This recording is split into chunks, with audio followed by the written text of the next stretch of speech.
everyone, welcome back to my channel. This is the Millionaire Mommy, and today this is a sit down. I'm gonna share some things with you, and I just want to be honest with you. So without further ado, let's get into this video.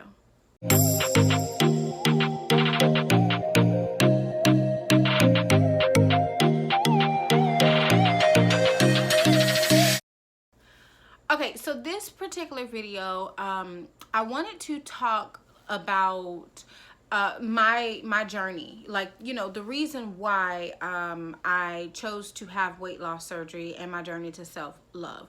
So if you see me looking down, I did take some notes. First things first is unhealthy. My body was unhealthy. Like, I was a very unhealthy person in a lot of different ways, but my body was what was most apparent. I was overweight. My highest weight was like 385, and that was, or 386. That was the day that I gave birth to my third baby. I fluctuated anywhere from 333 to like 340 for years. I mean, for years I fluctuated, and no matter what I did, no matter what kind of working out, walking, eating, the weight would always either come back or it would creep away. It was just a yo-yo. And a lot of that was due to a lot of things. I didn't know how to eat, you know. I didn't know how to eat. I didn't know how to exercise. I didn't know how to take care of my body. You know, you sit around and you listen to what other people do and you try it and maybe it doesn't work for you. And I'm also one of those people, if it don't work fast, I give up. So I gave up. It didn't work fast. I tried it for a week. Y'all, I wanted to eat, and I limited myself, which I felt like I limited myself on what I could eat for about a week. It didn't work, and so I moved on, which is, moving on meant I went back to my old habits. So that was a tug and pull situation for years, because I didn't know what I was doing. You're basing everything off of what you see on Facebook, Instagram, YouTube. You're basing it off of what other people that you personally know, their experiences, what they've done. And that's not always your journey. It's not always going to work out for you. So it didn't. And I just couldn't lose any weight no matter what I did. The first weight loss program that I went to, I paid all this money and I went through all of these psychologist visits, psychological evaluations, nutritionists, like all these different sleep studies, everything. I went through everything. The only thing left was to get the surgery, and they just wouldn't approve me. I was so angry. And you know what? At that time, what angered me was the fact that I went through all of this effort to not gain weight, because the program was that you couldn't gain more than 6 pounds. If you gained more than 6 pounds, you were out of the program. So I went through all that effort to make sure that I did not gain 6 pounds. Like, I literally gained 5 pounds. I was like, oh my God, okay, I can't gain anymore. And I tried to maintain 5 pounds of weight gain or less. And that was my goal. My goal wasn't to be a healthier person. My goal wasn't to be a healthier me. It wasn't to figure out how I should structure my relationship with food, how I should handle my negative emotions, or it wasn't none of that. It was legit to get the surgery, because I thought this surgery was the fixer, was the solution to my problems. And I'm here to tell you, it ain't. It ain't the solution to your problems. Anyways, the first honest to God reason why I wanted the weight loss surgery was because of diabetes.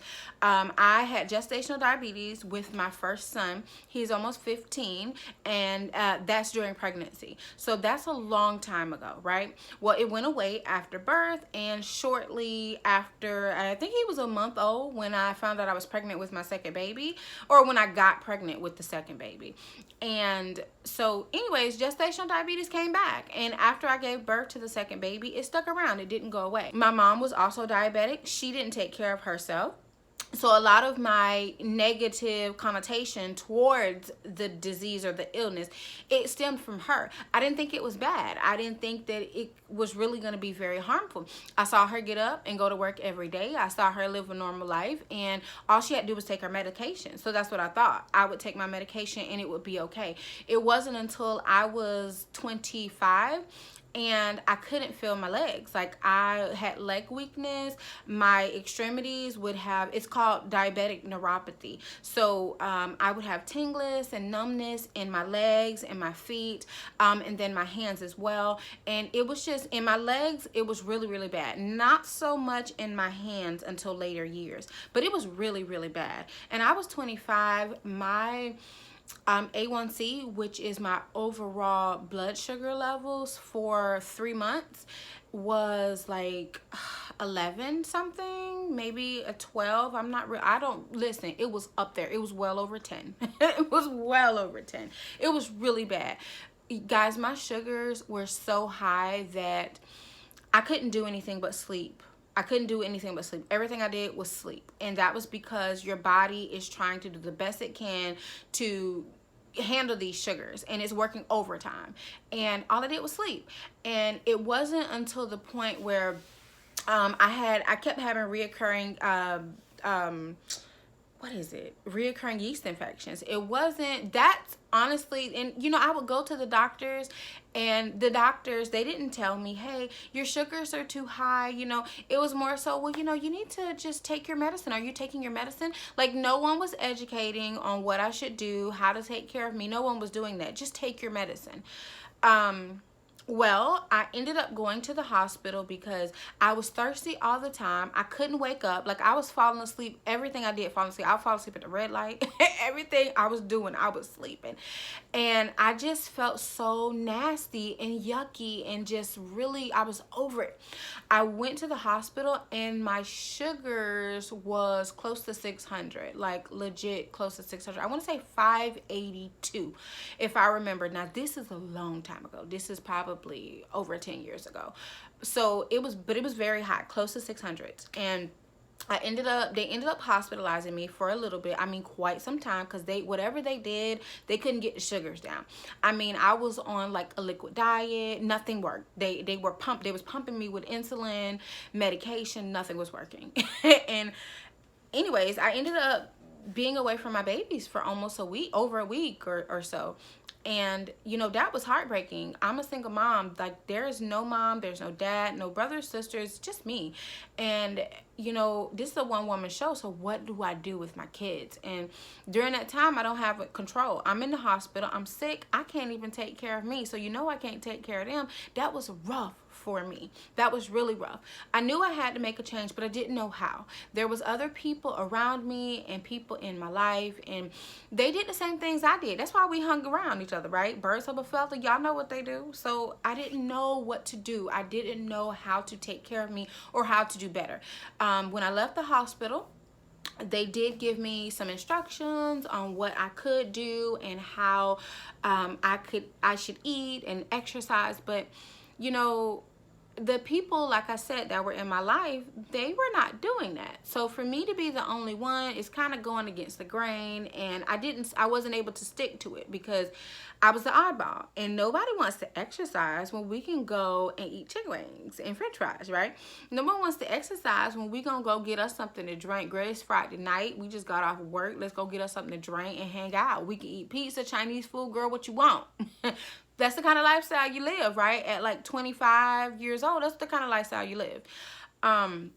So diabetes was was one of the main factors that drove me towards having weight loss and towards working on myself in terms of being a healthy person. Number 2 is high blood pressure. So high blood pressure, and I think that that's really common, especially amongst the African American community. High blood pressure is very common.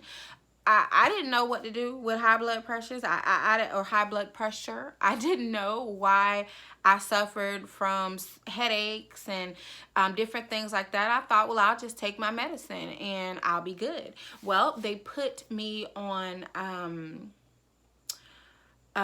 medicine. I'm gonna put the name of the medicine on the screen. Anyway, they put me on medicine, and Lisinopril, I think it's Lisinopril. And what they said was, it was because I'm diabetic, it was gonna coat my kidneys and protect my kidneys from, you know, diabetes, and it was gonna help with high blood pressure, right? So y'all, I was taking Lisinopril, and then I was also on metformin, 1,000 milligrams twice a day, glimepiride 4 milligrams twice a day, and then another one that they had me on. I don't remember what that one was. And then they also put me on another. So I was literally on 3 diabetic medications and 2 high blood pressure medications. But anyway, the Lisinopril, over time, it made my hair fall out. So I'm going to insert a picture of me here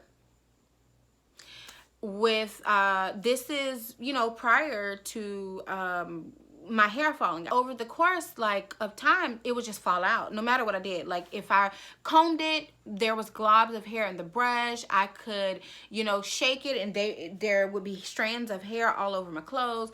It was hair always all over the place. In the bathroom, in the shower, wherever I went, there was hair. My hair was falling out.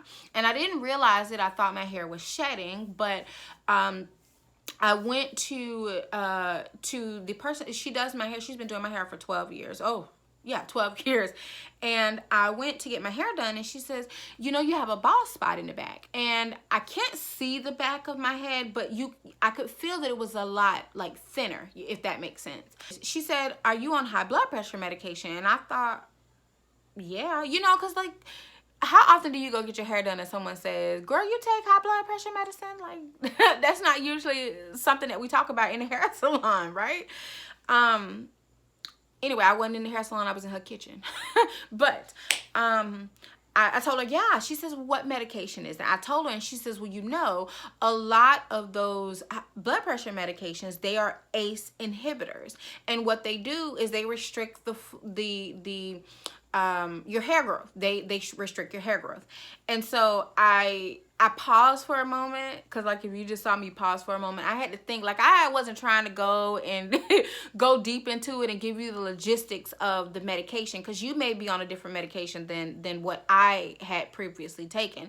But a lot of them are ACE inhibitors, and legit, just research ACE inhibitor, and I'm telling you, if you don't know, you will be informed. It is a lot, and doctors, physicians, they don't always give us all the information, and you know, sometimes you can't blame them, because as a human being, as a person that is supposed to care about their body, you're supposed to go and research what they give you and make sure that you're willing to put that in your body, not just take them for their word and take it. But anyways, when she told me about that, I went home and I did my research. And I found out so many things that just, I was like, nah, I'm not with this. I'm not with it. So the next thing would be my vision loss, and then I already told you about numbness and tingling. So I was like 23 and like I couldn't see. So when we say 23 and couldn't see, I could see directly in front of me, but to see the sign, obviously it's red, and is it a hexagon? Yeah, I think it's in the shape of a hexagon. We know that that's a stop sign here in America. But to see the name of the street or the avenue or the boulevard, I couldn't see that. To see ahead of me and see, oh, this is exit 243, I couldn't see that. It was a lot of things that I was not able to see. So driving at night was not possible. There was no sundown driving. So I was limited. I couldn't go out at night because I couldn't I couldn't see to drive. There was a lot of limitations. When your vision is messed up, you got a lot of limitations. At the time, I had someone drive me, like literally everywhere I went. And we were best friends at the time. Everywhere I went, she would drive because I couldn't see, and she knew it, so she was okay with driving. But could you imagine being like 23, 24, 25 and not being able to see enough to be able to drive? I got 2 kids, and it was times where I couldn't drive too many places because I couldn't see.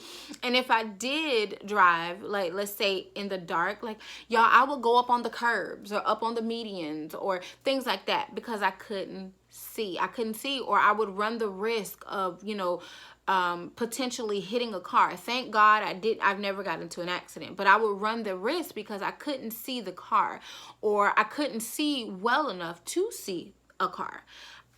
So that was really a struggle. That's a struggle, not being able to see. And they would give me glasses, y'all. Don't think that I didn't wear glasses. Listen, I still have glasses, okay? Like I got a boatload of glasses over here. It's glasses everywhere. I still have glasses, but I would wear the glasses and they didn't work. They didn't work. And then numbness and tingling, I already told you about that. So that was my unhealthy body, you know. So I just literally told you everything about my body. Probably not everything, but a lot of things about my body that was unhealthy. So diabetes, high blood pressure, vision loss, numbness and tinglings, numbness and tingling sensation in my extremities, recurring I want to say urinary tract infections, but I ain't have no urinary tract infections. Recurring yeast infections, like just all kind of stuff. And y'all, it was just bad. It was bad. It was bad. The next reason why I decided to have weight loss surgery or go on a weight loss journey was unhealthy relationships, whether it was family or whether it was intimate relationships. There was always unhealthy relationships in my life. I didn't have the tools. I didn't know what it looked like. I didn't know how to protect me, how to take care of me, how to guard me. I didn't know none of that. So I was just out here willy-nilly doing whatever, and I was getting hurt, and I couldn't understand why. First things first is family. Family. So I really want to be sensitive in this area, and I do not want to do some crazy talking. But I have had a lot of situations with quote unquote family, and I say quote because I've learned that family is the group of people that you chose. Family does not have to be kin. It don't. But I had a lot of unhealthy relationships like within my family. It caused me to be isolated for a very long time, like over 14 years. Isolated. And I just couldn't understand some things. I always felt like I was the problem. I did things wrong. It was me. And you know, I just couldn't understand why things didn't work out. Then in terms of intimate relationships, same thing. A lot of toxicity, a lot of issues, a lot of problems. If I can go back, I would do a lot of things differently. But one thing I think is that a lot of times we shouldn't have regrets, because honestly, those relationships taught me a lot, like domestic violence, you know, sexual abuse, physical abuse, mental, emotional, like a lot of different forms of abuse. And I survived. I survived everything that was thrown at me. I survived. So to me, if I can survive all of those things from my family, from my health, from, you know, domestic relationships, all of those, if I can survive that, there's something good that is within me that I feel like the Lord wants to bring out. It has to be, because I had a lot of bad situations happen to me. There's a lot of times I could have been gone, but I'm still here. So with that being said, I decided that if I want it to be love, right? I want it to be love. What better way to be loved than to love on myself, right? Love on me and become the best person that I can be. I searched for love in so many things, which was food at the bottom of a box of cake. I'm searching for love at the bottom of a bag of chips. Y'all know we will go search for love at the restaurant. You know, you feel bad, somebody said something happened, we go to eat. I would search for love at the bottom of, you know, liquor bottles or whatever it was.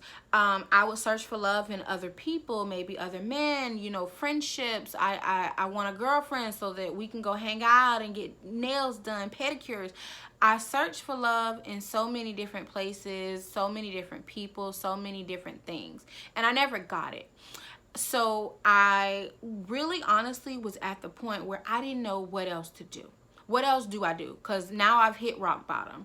There's nowhere to go but up. I felt like I couldn't get any further down. Like there's no lower. And what else am I going to do? So I decided that I would have weight loss surgery. Many of you saw my video, and I want to thank you guys because you guys are so encouraging and inspiring. You guys give like really good comments. For real. Compliments and comments, y'all. Y'all be hitting it.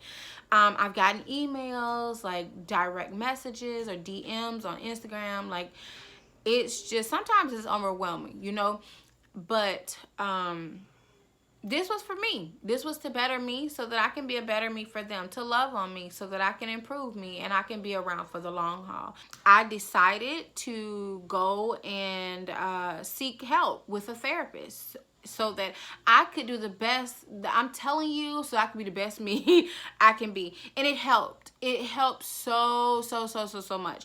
The way that I see food, I used to see food, I don't see food that way anymore. So when I would get emotional, I would be an emotional eater. I needed to go and eat. If someone made me mad or someone said something crazy or something wasn't going right, I had a bad day at work, I needed to eat. And it wasn't just, let me go eat a salad. Girl, nobody eats salad. Nobody eats salad. Girl, what?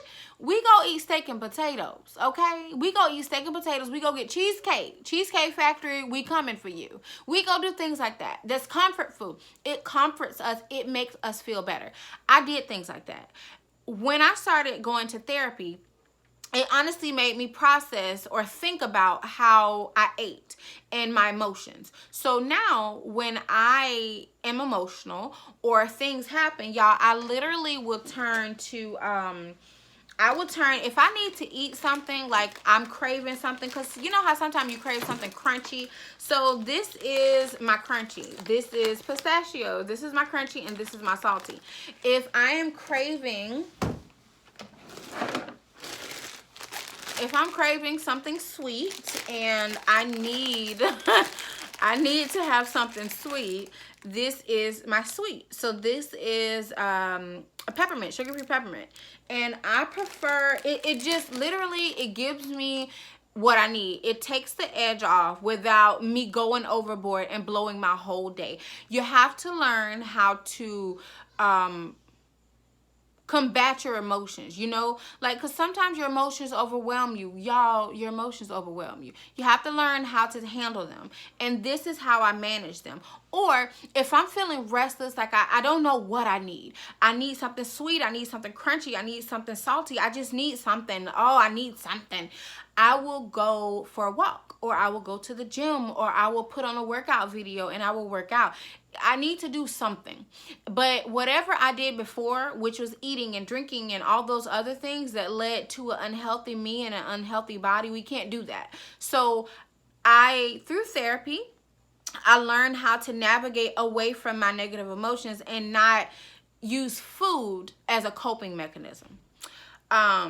Then in terms of like relationships, you know what? And this is something that I know that a lot of people, it sounds so common. It sounds so common, but common sense ain't common for everybody. A friend of mine told me, she said that I get to choose whom I have in my life. For so many years, I was struggling because certain people, I thought I had to have them in my life, you know. In terms of people I had to have in my life, maybe my sister. I have to have her in my life. She's my sister. She's a part of my family, and no matter how she acts or how negative she is or how bad she's treated me, I have to have her in my life. And I don't. I didn't know that. So for a long time, I was struggling with that, and I did everything that I could because I was it has to happen. It has to happen. And that's not the truth. It wasn't until I decided to put me first that all of that went away. All of that went away. I've worked on forgiveness, and you know, it's true when they say forgiveness is for you, not for the other person. Because for a long time, forgiveness, I thought that those people were getting away. I thought they were getting away with something. I thought that if I forgave them, that they went off scot-free. They didn't get punished. Like, I was walking around mad as hell at them that they done something wrong to me.